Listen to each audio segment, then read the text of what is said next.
Economic Development Committee meeting for January 2021 to order. First up tonight is a resolution for the Cornell Cooperative Extension to enter into an MOU. This is a standard annual agreement that we have with Cornell.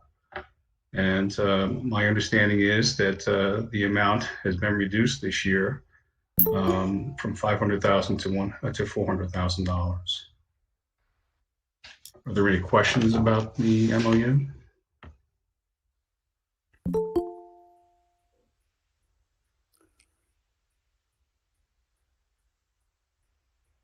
If there are no questions, I would ask for a motion to approve the resolution. I'll move it. Collins. I'll second it.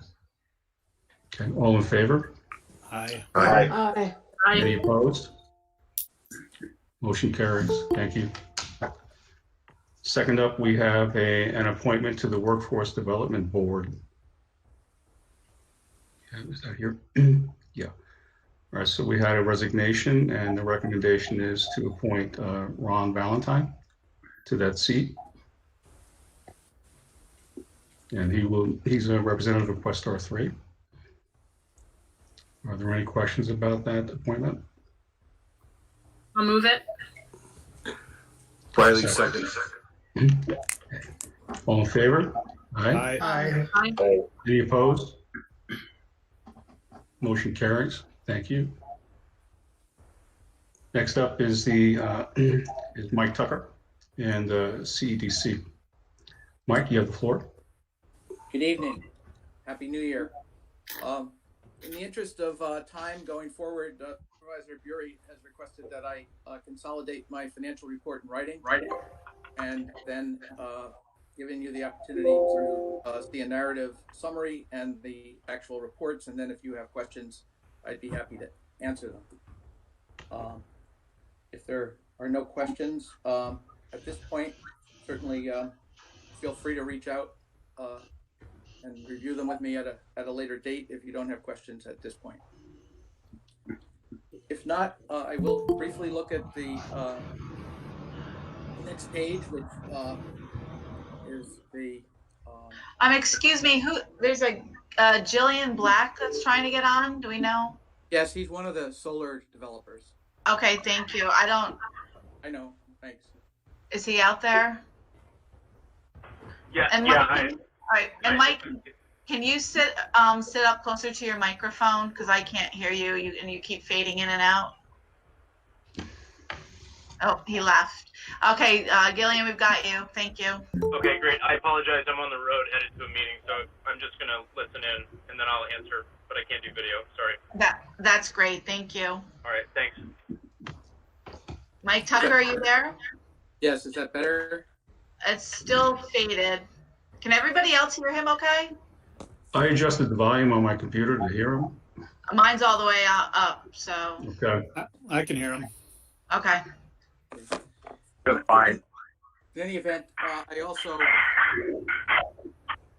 included a report showing the impact that CEDC has had making small business loans double the amount that we've made the previous year, our technical assistance, grants, and various other activities. And if you, whoever has the screen, if you could move to the, can you scroll it up to the next second page? Beyond that, please. And as you can see, while it's not all of our money, certainly the $670,000 in loans are. If you go all the way to the bottom of the page, you'll see that over the last 9 months, we put $1,135,000 back into the local economy through grants and other initiatives that were set up to respond to COVID. And we appreciate all of your support and help in being able to do that. The next several pages are actually the financials themselves, and please review them. And after you have a chance, if you have questions, again, reach out to me. We also included an article as well as a copy of the membership letter that we sent out to our 100 renewals and about 200 prospects. Again, summarizing what we've done for the year, but more importantly, demonstrating our effort to continue to have private sector support matching the great support financially that we receive from the county. That would take me to the 2 or 3 pages further down, please. That's our letter that went out to the membership, and the next page is the form that we use for people to join. You can see we have memberships from $100 up to $2,500. If you go down one more page, you can see the members that are from last year who we've solicited to renew. And I'm pleased to have with us tonight Dave Finger, who is our board chair for this annual meeting. If we continue down to the next page, please.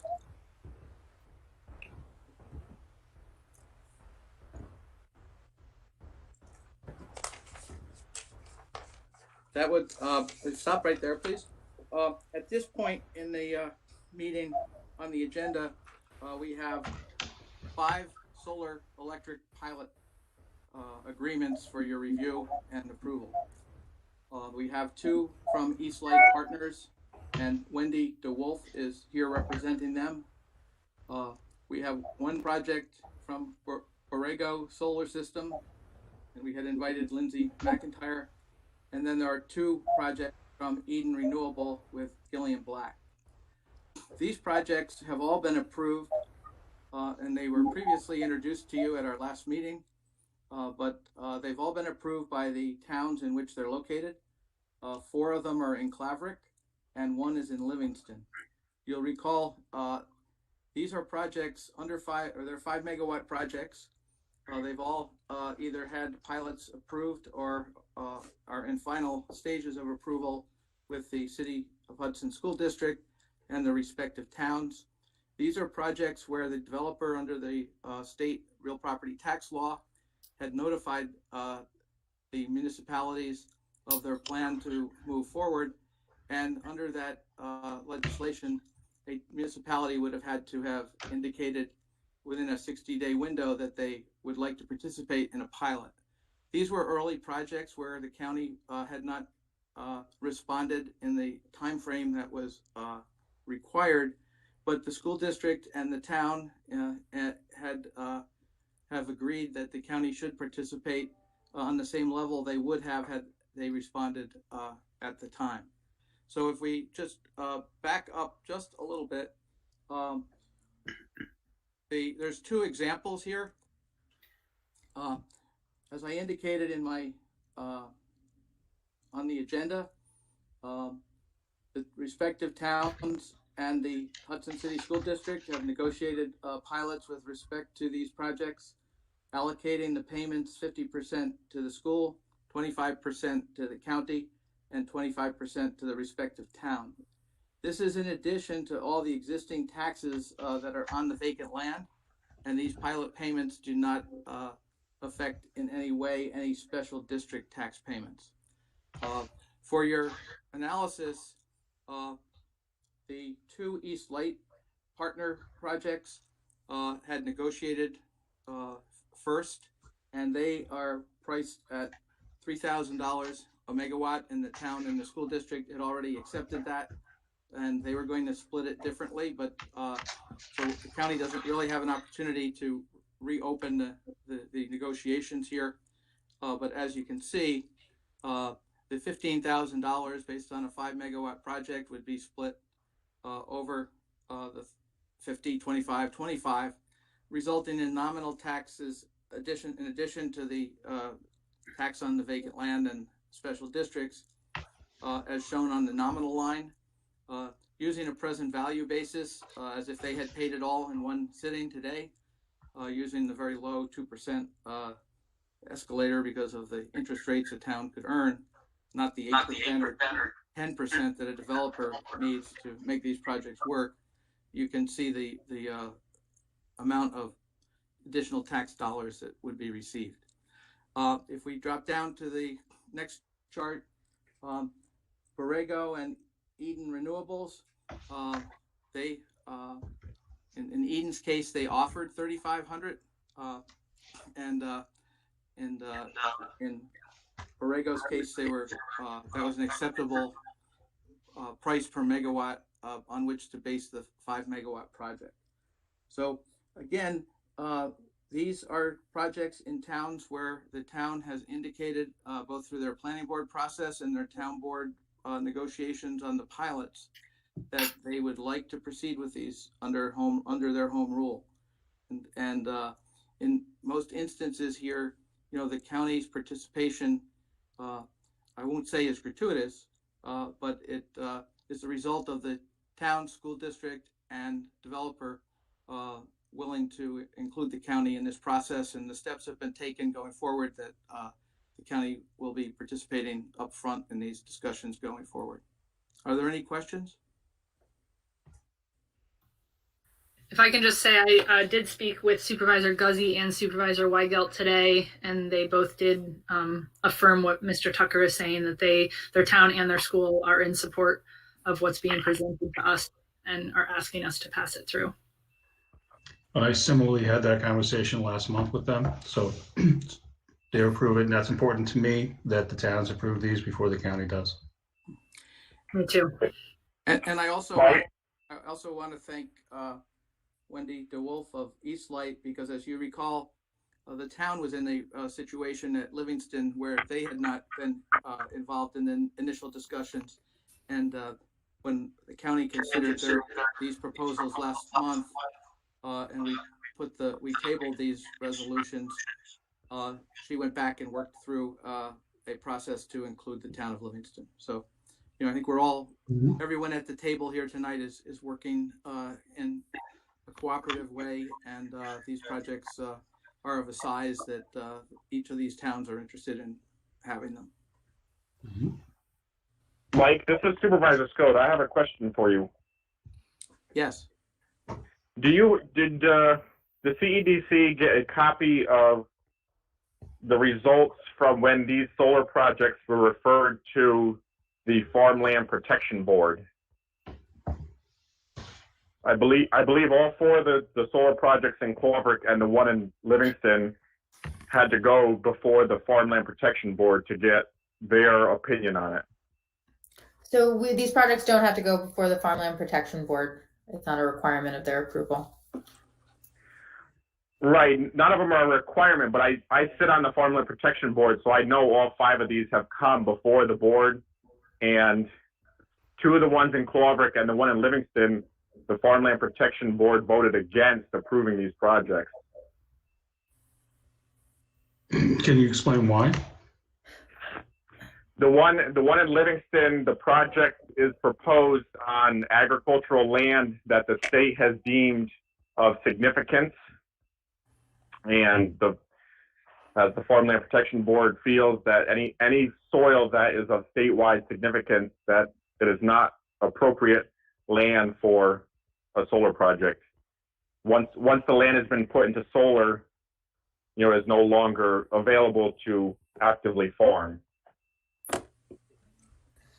And then the 4 in Clover, I don't have my notes right in front of me, so I won't get into too much specifics. But I believe there was the 2 in Clover that the Farmland Protection Board voted against was for the same reasons. And when did this happen? The one from Livingston, that was last fall that we voted on. And then the 4 from Clover, they've been sporadic throughout the winter that we've put our opinion in. And that's been part of your county review? Like the county planning board review? Yes. The opinion comes in? Yes, yeah. it comes to the Farmland Protection Board from the county planning. Sure, and that's all, we receive that feedback, and that's considered as part of the approval by the jurisdictional agency for these projects. So, I know I definitely, I guess, have seen that feedback or know that we had a county review. I can't recall that feedback specifically or becoming, we still got, the project was approved. So at this point, I'm sure that was taken into consideration by the board as they considered the project approval. I would also note that any project that is on in an agricultural district is required to register the project and get reviewed by NISDAM, and we have to follow certain guidelines for construction to make sure that we're not negatively impacting the ability of the land to return to active farmland in the future. So that's something that was, I know that's not the perfect solution here, but I do want to note that all of our projects that are in ag districts, which for us is both the Livingston and the Clobbersburg projects, will be, regulated by NISDAM. The other issue here is that the towns and the school districts have already approved this as well. And I would ask Supervisor Skota, did the Farm Bureau notify the towns of its determination before they made their decision? No, by the time it comes to us, usually the town has already approved the project. Mm-hmm. We give our recommendation to county planning. Okay. And has the county planning board opined on these projects, each of the developers? I can't answer that question. Typically, yes. It's the responsibility of the planning board to choose to refer it to the county planning board as part of their procedures. Hi, this is Gillian Black from Eden Renewables. We received our county referral for both of our Clobbersburg projects, and the determination from the county was that it was the town's bailiwick.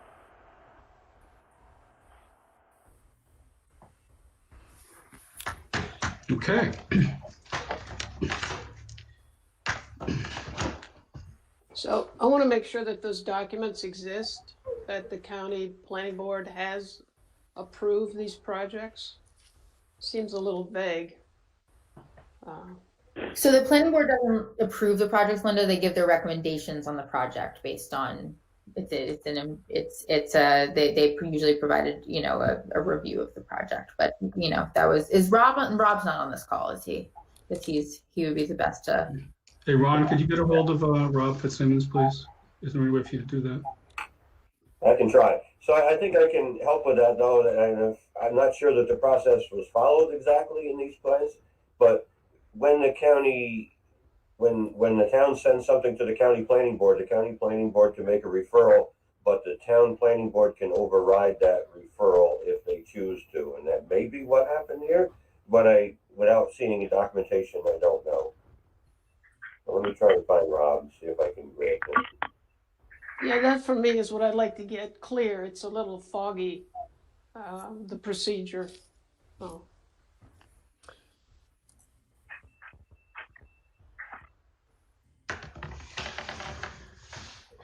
Yeah, I thought everything that went to I thought the county sort of had an opportunity and an obligation to respond within a certain time period. Yeah, my understanding is that they did not, and but the towns did and the school districts did.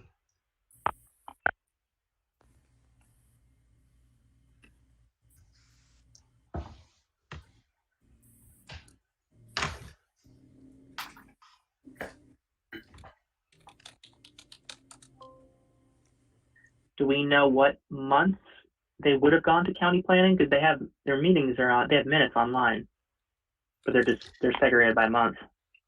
This was on our agenda, I believe it was in November, and we had tabled it in November, or was it October? I can't remember now, so that we could ensure that the towns had approved it before we moved ahead. And that's what we've ascertained, that the town boards have approved it.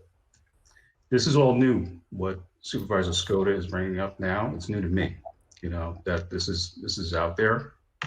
And I don't know the impact of it, frankly. And that's why I think we now need to have the county attorney involved. Yeah. Ron, any luck? Yeah, I didn't get an answer from Rob. Not sure where he is. The other one that might be able to give us some input would be Patrice Perry. He wanted me to try and get her to the meeting. Would you please? I don't have her phone number. Thank you, Rob. Rob Fitzsimmons, I think, is on another call. Okay. So I just texted Kelly to try to see if he can get him on here. If we can get Patrice also, that would help us also. Okay. Supervisor Bury, this is Supervisor Scott again. As Supervisor Knott was saying, when the town refers a project to county planning, and then for solar projects, they have to refer it to the Farmland Protection Board. We give our recommendations to county planning. They make a determination and they give their recommendation back to the town planning, and it is ultimately up to the town's planning board to decide a yes or a no. Right. So these kind of projects don't necessarily need county planning approval. Yeah, but this you've introduced a new dynamic here, and there are questions now as a result of that, and I need to find out what the legal answer is. And Rob Fitzsimmons has joined the call. Rob, are you there? Yes, I'm here. I just got on. All right, so we're looking at these 5 solar projects, 4 of them in Cloud Rock and 1 of them in Livingston. And Supervisor Scott mentioned that his farm bureau have made a recommendation that Farmland Protection Board. Farmland Protection Board, thank you, made a recommendation that these projects not go forward. But the towns have indicated that they want to go forward with them. And the planning board minutes that Supervisor Chimides shared shows Livingston, and it is approval is the recommendation on those minutes from the county planning board. Yeah, if they've been through the planning board process, which I'm aware of quite a few of them, then they have a vested right now to do the project. And I don't think denial based upon the recommendation of an advisory agency would be appropriate. Okay. Any other questions for Mr. Fitzsimmons from the supervisors?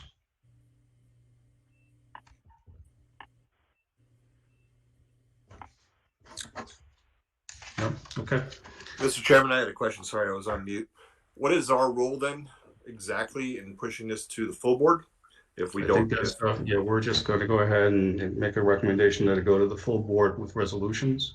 Yeah, so maybe we can clarify between now and then if we're supposed to have a formal role in this, or we're simply a reference committee, because it seems like I'm confused a little bit between if the town has already approved this, the county has sent their approval through our county planning board. What is our role as the committee referring it to the full board?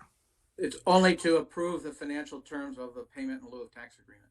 Okay, and so it goes to the finance committee, Michael, and then they approve it? Yeah, it would make sense, Supervisor Riley, that it's got to come to some home committee for some action before it goes to finance. Got it. And because of the home rule issue that came up out of the Copake solar proposal, there was some sense that it should come to this committee as well. I'll make a motion to approve the pilot as presented for all 5 solar projects. Can I get a second? I'll second, Michael. All in favor? Aye. Aye. Any opposed? Supervisor Scott opposes. Okay. Thank you, Ryan, for bringing that to the forefront. At least it's good to know that there's other people. Yeah, I want to join Supervisor Scott on this. I don't want to really be, I feel this is really out of our jurisdiction. I understand what Michael's saying, but I'm a little concerned about the use of farmland that's never going to be returned to useful land. So I vote no. Yeah. I think that, this is a new aspect to it. We were dealing with this last fall and that was not discussed, but all we're doing here is moving it forward to finance. And so there's ample opportunity to get the answers to these questions before the finance committee, because I know that that'll come up, and it should, because they do have a couple of things that still need to get addressed. But I also don't believe, in fairness to these developers, that we wait another month to answer that particular question. Since Rob Fitzsimmons has indicated to us that, we can go forward with this and they have a vested interest in this at this point, I don't think we should be delaying it. It would seem to me that the issue here is the recommendation of the Advisory Protection Board is to the County Planning Board, and if there was to be some objection that it should have been raised. It would have been raised at the planning board and at their jurisdiction to make the determination, and then back. Yeah, I'm going to ask Mike if you would work with the developers in pinning down the answers to these questions for the finance committee, please. Well, and I will get them back to this full committee as soon as possible. I'll speak with the county planning director and Rob, and if I could reach out to Supervisor Skoda to understand better the Farmland Protection Board's role, then we can get this resolved. Yeah, okay, that makes sense. Thank you, Michael. And Mr. Chairman, that's what I was asking, just to clarify this before the finance without holding it up for another month. Because it looks like for what I'm seeing here that we're being asked really to look at the financial economic impact of it, not the decision-making on whether it should go forward. Right. Correct. Now you got to remember, absent taking this action, you get nothing because it's a 15-year state exemption. So by agreeing to the pilot, based on other people's approval or disapproval, is not in any way weighing in on the environmental or regulatory aspects of the development. But if the developer goes forward and you have not identified in the time frame that you want to pilot and agree to one, then they get a 15-year state real property tax exemption. Yeah, that's a very important point for us to remember, okay? We could turn around and say that we don't agree to this, but what we're not agreeing to is getting the pilot, for each of these projects. If they've been approved properly, and it looks like they have, then we don't get to say that they can't do it. Right, that's why we want to get it there. But I think for the benefit of all of the parties involved making these decisions, this is one aspect of it that is coming up here, and I think we need to be sure that each of the authorities and regulatory decisions that relate to all these projects are identified, and we know where the responsibility lies, and know where the developer will then know where the decision making that impacts their ability to move forward is impacted. Okay. Mr. Chairman, you might want to revise that resolution then to narrow it to just the recommendation of the pilot payments to the finance committee. Yeah. So some supervisors may have their vote changed. I think that, yeah, thank you for that. Sherry, if you could just make that adjustment, please. We're just talking about approving the pilot for these 5 projects. I can review with you the language, Sherry, after the meeting. Yeah, that would be great. Thank you. Okay. Whoever made the motion, maybe make the motion again with the more narrow language. Supervisor Hoagland, would you make that motion again, please? Yes. You're approving the pilots. What's that? You're going to be approving, you're making a motion to approve the pilots. Yeah, I did word that in my motion. I made a motion to approve the pilot presentation or pilot as presented for the 5 solar projects. Thank you. I forgot exactly how you worded that. No worries. And Supervisor Shimides, I think you did the same thing, correct? Okay, so yeah, then second it. all in favor? Aye. Aye. Aye. Any opposed? Supervisor Skoda, I still oppose the project. I support the pilot and I support what the county is trying to do, but I've been against these projects from day one, so to change my vote now would be not like me. So I still don't know. Understood, Supervisor. Understood. Thank you. Sticking with the Supervisor Skoda, I can't vote for something that I'm not really in support of. I don't like using farmland for these projects. Okay. Thank you, Supervisor. Mm-hmm. Okay. Mike? And I want to thank the developers for being available today for the call and follow up with you afterwards. And thank you, Rob Fitzsimmons, for joining us, and Ron for doing that legwork. Appreciate it. Moving on to the next item on the agenda. Mike, could I just ask a question related to solar? Sure. Is there any new information on the Shepherd's Run project in Copake that you can share with us? No, I know that we've both the county and CEDC has received copies of ongoing filings or notices that the filings are available online. I did have a conversation with Supervisor Mettler a couple of weeks ago.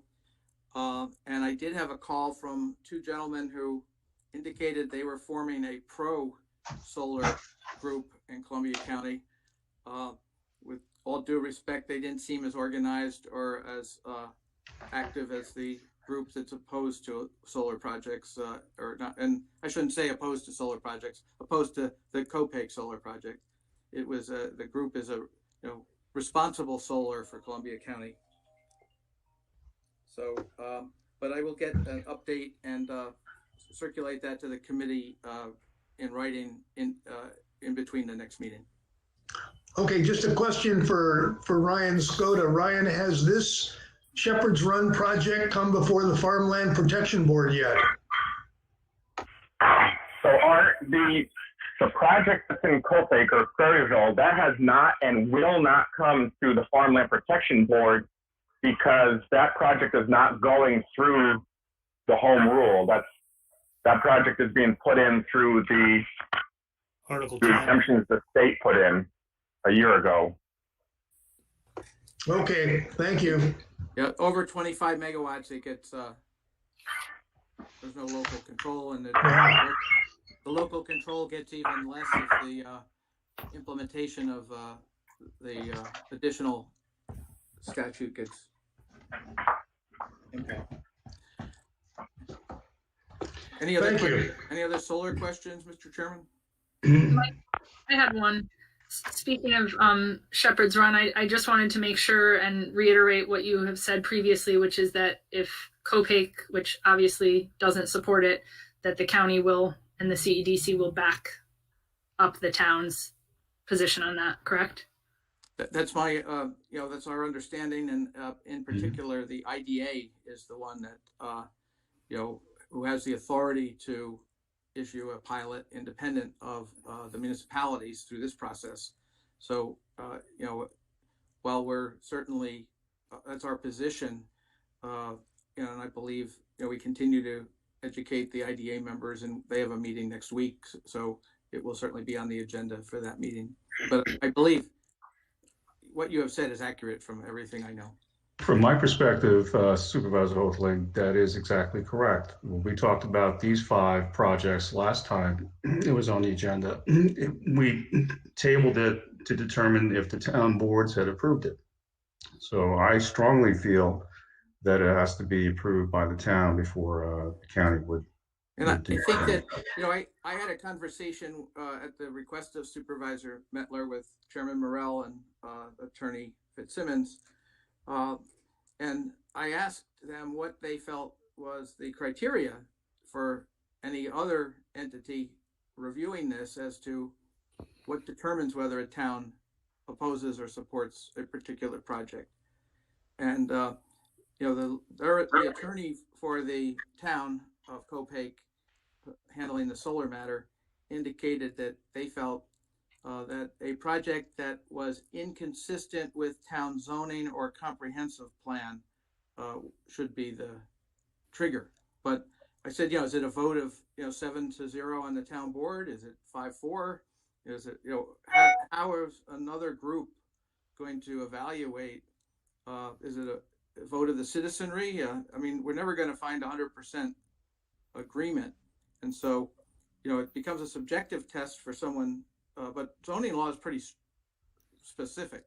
So I think, the lawyer suggesting that it be not inconsistent with town zoning or comprehensive plan, at least gives us a standard, to determine, is it just a majority of the town board vote? The question really at some point comes down to how do you make the determination that, if one person is opposed to it, or 49% of the people in the town opposed to it, isn't it the role of the elected officials to make the ultimate determination? Yeah, and along those lines, I reiterate what Supervisor Bury said. a town board knows their town the best. I don't think the county should ever be in a position where we are overriding the vote and the authority of the town board. My town board, I sent it to you, Mr. Tucker, recently passed a resolution, and I would encourage all other towns to consider it as well. I'm happy to send around actually what I stole from Supervisor Guzzi. It wasn't mine. But basically saying, look, you can't just override what a town has set up in our zoning and our comprehensive plan. These are documents that we set up for a reason. And, you know, I'm not opposed to solar. Don't take that the wrong way, but, you know, it needs to fit within what is in the benefit of the town. So I just would reiterate and just encourage that the IDA back up what the town is saying, because they know their town the best. It's certainly in my conversations with Chairman Morrell and Deputy Chairman Knott and the county attorney, that is the position that they hold, and that's the position we're pursuing. Thank you. Now, Mike, did you mention, you seem kind of remorseful about the county coming in late with respect to the pilot agreement? Would you have negotiated something differently? Maybe the percentages allotted, or? No, I think that the percentages are consistent with NYSERDA. For the smaller projects, has a online thing where you put all your economics in and it comes up with what the price per megawatt for taxes should be. My only point was with the developers on the phone was that, you know, they didn't have to reopen these negotiations, and the price that they offered was within the guidelines that the state has approved. And it was also, I wanted to be sure that we understood that the towns involved and the school districts involved didn't have to reopen the negotiations. And again, we're all going through this as novices under a new state law. And I was really pointing out, not that we had missed a deadline, but that everyone cooperated to reach the intent that the law was designed to ensure. So it was more, you know, and there were no other projects that were, you know, there was a project done 4 or 5 years ago out in the town of Greenport, out by Palo Russo's maintenance garage, $14 million project. And that was before there was any opt-out. So they have a 15-year exemption from real property tax. And there was criticism of that at the state level or local level, and the state legislators adopted this opt-out provision for municipalities in response to projects that were on the forefront of this initiative and got 100% 15-year exemption. So, you know, it's as you know from the presentation that the chairman arranged from NYSERDA, it was pretty complicated stuff, and I think we're all up and alert and aware of it now. And home rule is really the basis of development throughout upstate New York. And you know, we feel that it's up to each local town board and planning board and zoning laws to dictate whether a project fits within that criteria.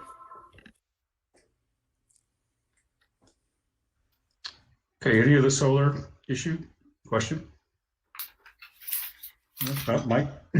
County Housing?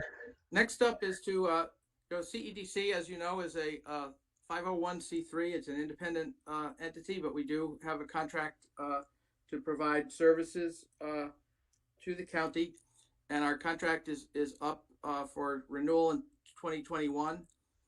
We have discussed this with the chairman, as well as Chairman Bury at the committee level, with Ron Caponera and Rob Fitzsimmons. And we're presenting in the packet a contract renewal at the 20% reduced rate from last year for a total of $368,000.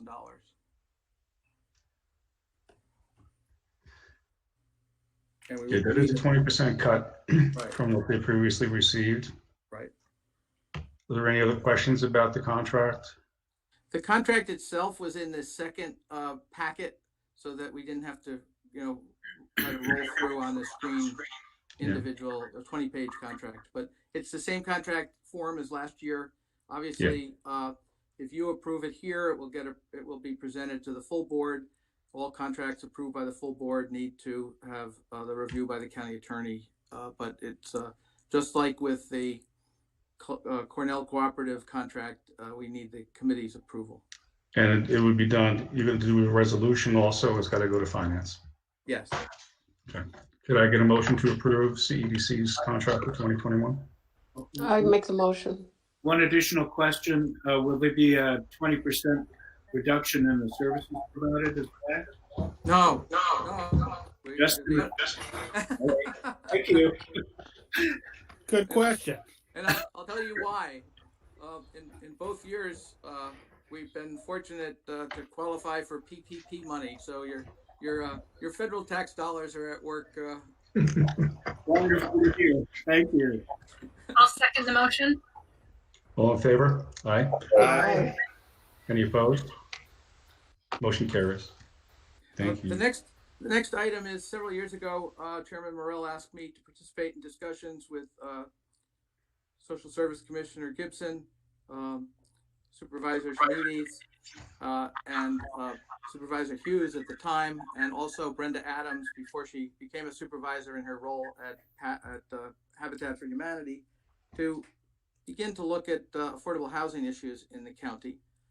We've had numerous meetings. We've had meetings with developers, and many of you are aware that the city of Hudson has recently put out an RFP to do a affordable housing implementation study. And at one point, we looked at partnering on that project directly, but the issues in the county are much different than housing issues in the city, particularly limited by the fact that there are only 5 or 6 places where there's water, sewer, gas, electric, and broadband in the same place. But in an effort to attempt to get some economies of scale, on behalf of the county, CEDC does want to go forward with a component of a housing implementation study, where we would look not only at a town that does have as a pilot water, sewer, gas, and electric and broadband, but also one that just has septic, and perhaps one that we're looking at tiny homes like we had discussed with this committee last year. And so for your information, I've included the contract, and they're able to give us a discount because of the fact that they're going to do it at the same time they're doing the study for the city. And CEDC, I'm going to ask our board tomorrow to approve entering into this agreement for $8,500. But I just wanted you to be aware of it as a continuation of our efforts on your behalf with respect to looking at housing. And we're pleased to work with Pattern. We've been members and look forward to working with them on this. Are there any questions? That's wonderful. And I imagine the $8,500 comes out of your budget. Yes, it's not a county expenditure. Wonderful. Thank you. Just a comment. I'm always wondering how many studies we actually do, and when do we get some results, Mike? Well, yeah. I mean, we've been study. Well, I think that what I found, and I know I've been working with the city on looking at what they've proposed for their analysis, but our purpose here on this county effort would be to identify a template as to how you would get it done. And then obviously one of the problems we have is if a developer is going to come in and do a housing project, they're very sophisticated in getting the state funding. They're almost in separate niches where these are the only kinds we do because we know the template. But they can go and do a 300 unit project in Newburgh or Albany, and we can only support 180 units in a place with water and sewer, and 6 units in a place where you're on septic. So this is to try to create some type of a template that can be used by any of the towns, depending on what their resources are and infrastructure is. But I agree with you. I'm not a big study person, so if we can get a guidebook for $8,000 instead of 50 grand, let's try that. So Mike, how do we sign up for this? Do we just contact you and tell you we're in?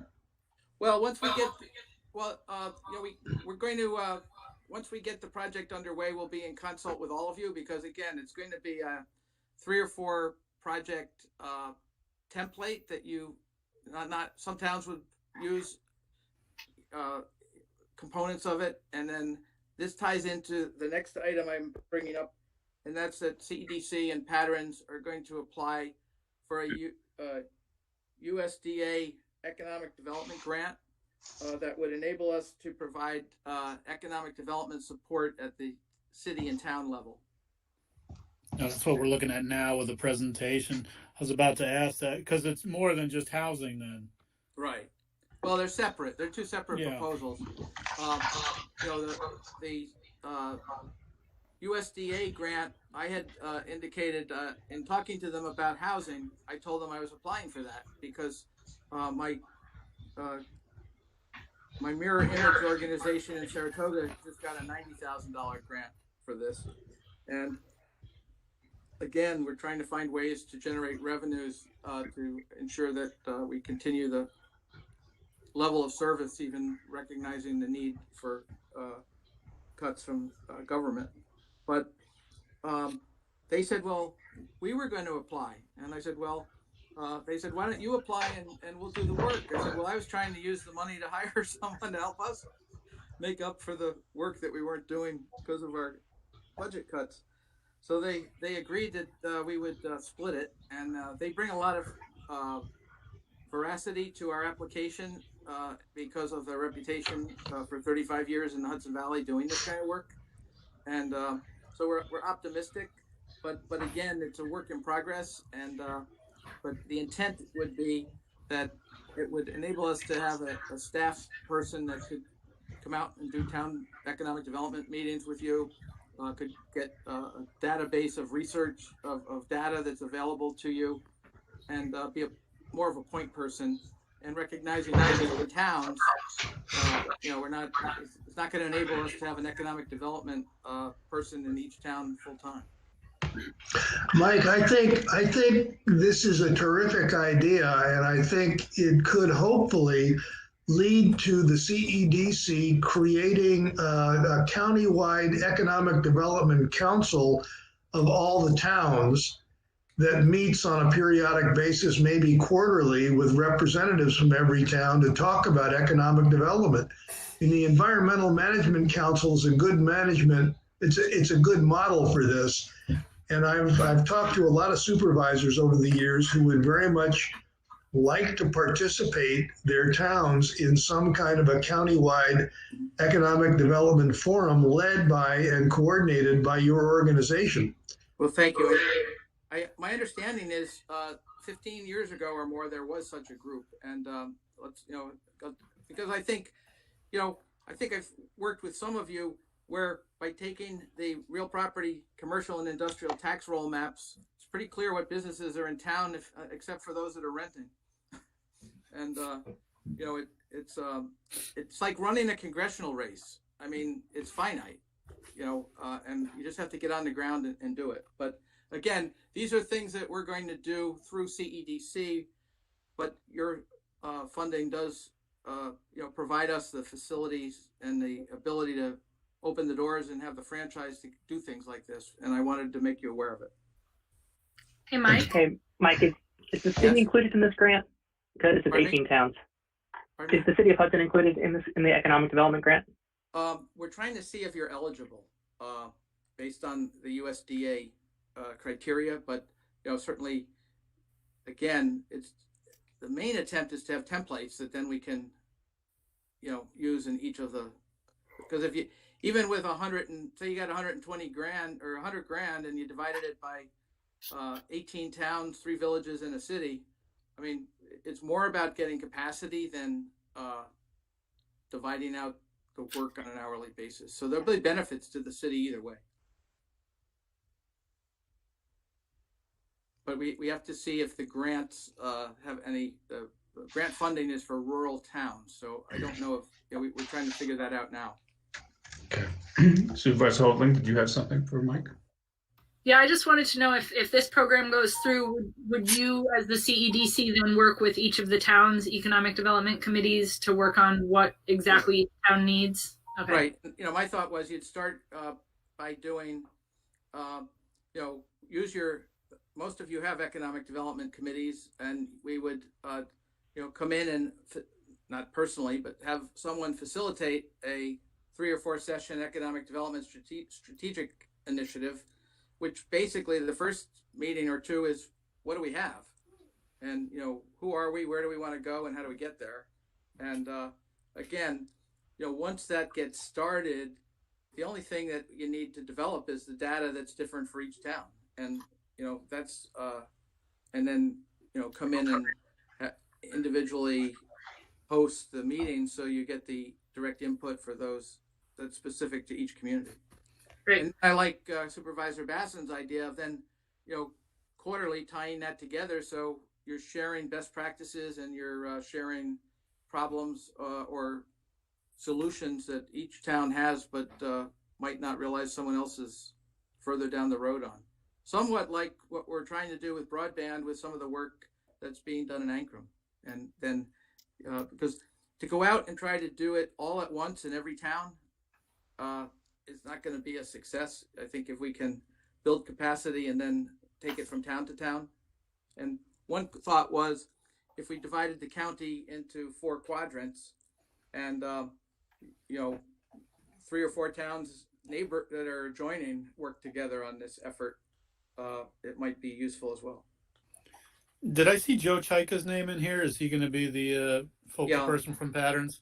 Yes. It's amazingly coincidental because he's going to come present to my town over their economic development plan that they offer, as far as the ancillary work to a comp update plan. Well, and, I've worked with Patterns for a number of years before I came here, and I ran the Capital Region's version of it, the Center for Economic Growth. So, I think bringing them into this application is helpful. But I do need to move on, but this is a work in progress and take a lot of input as we get it moving forward, but we are attempting to do so. We had an unsolicited proposal recently for the purchase of Lot 8 in the Gerald Simon Commerce Park at Route 66 and 9H. It's a 3-acre parcel. It's the last parcel available for sale in the Commerce Park.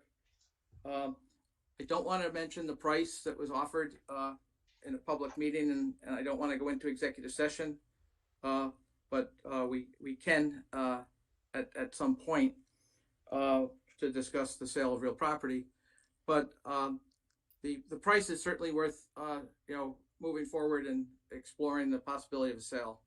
What's happened in the past, the county, when they started the Commerce Park, with each parcel where there was a prospective sale, the county transferred title to the IDA, or in 1 or 2 cases, CEDC, so that the purpose of a local development corporation is to enable a government entity to be able to negotiate the sale of real estate in a way that is consistent with how the developer is operating. We don't have a good track record on that at CEDC or perhaps even the IDA. And if we look at the sale to DNJ, where it was for $1, and if they didn't perform, they had to pay a penalty and pay the fair market value. But this is a proposal where the price would be, it's a price at or above market, and it would be a sale with on sale. The county would get the proceeds of the sale. So I did speak with Rob Fitzsimmons, and we outlined the process. And the first step in the process is to have this committee recommend to the full board to transfer the property to the Columbia County IDA. And we just pull this up because I know we're running out of time.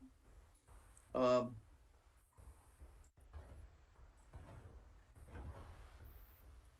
Mike, Mike, to clarify, you're not asking us to approve that tonight, are you?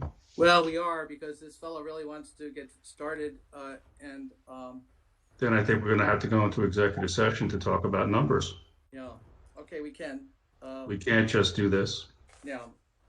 Um, finally, we are continuing to work on broadband, and we are signing the contract tomorrow with Berkshire Taconic to move forward with the program to assist the school districts.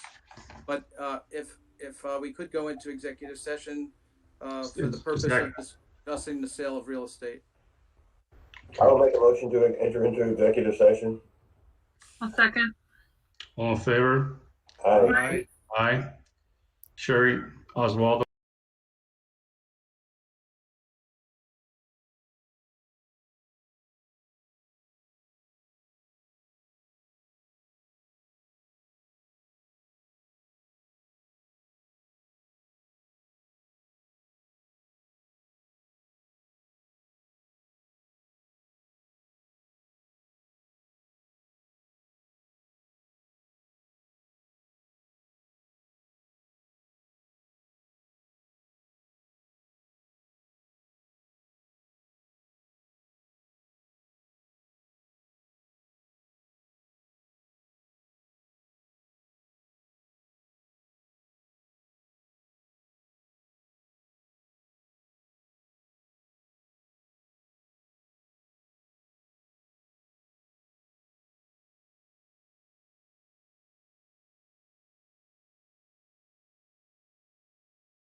Okay. All right, so I'm going to ask for a motion to approve the transfer of property from the county to the IDA for the CEDC to manage. No, just the IDA. You don't have to reference IDA to manage. Mr. Fitzsimmons, finish that out for me.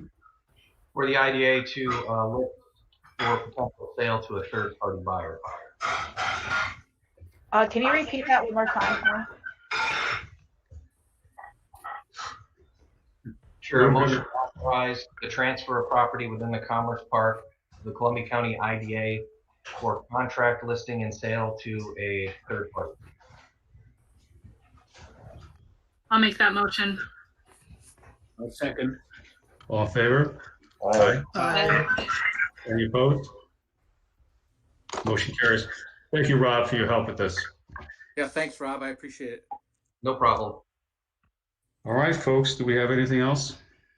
No, I just want to thank you all very much. It's been a lot of material to cover, and it's not easy on these type calls. No, Thank you, Mike. Did a good job, Mike. Thank you, everybody. Can we have a motion to adjourn if there's nothing else? I'll make the motion. Second. Do you need those Cornell Cooperative Extension resolutions, or did you do that already? We did that first. Okay, I came in late. All right, sorry. And for all your constituents, we're still running the Columbia Comeback Weekly Friday emails, and the website's live and up to date daily. Okay. Thank you, everybody. I think we all approved leaving the meeting. And Michael, we need to talk. You and I need to talk about the language for those resolutions. Yeah, I'm going to give you a call tomorrow too, Mike.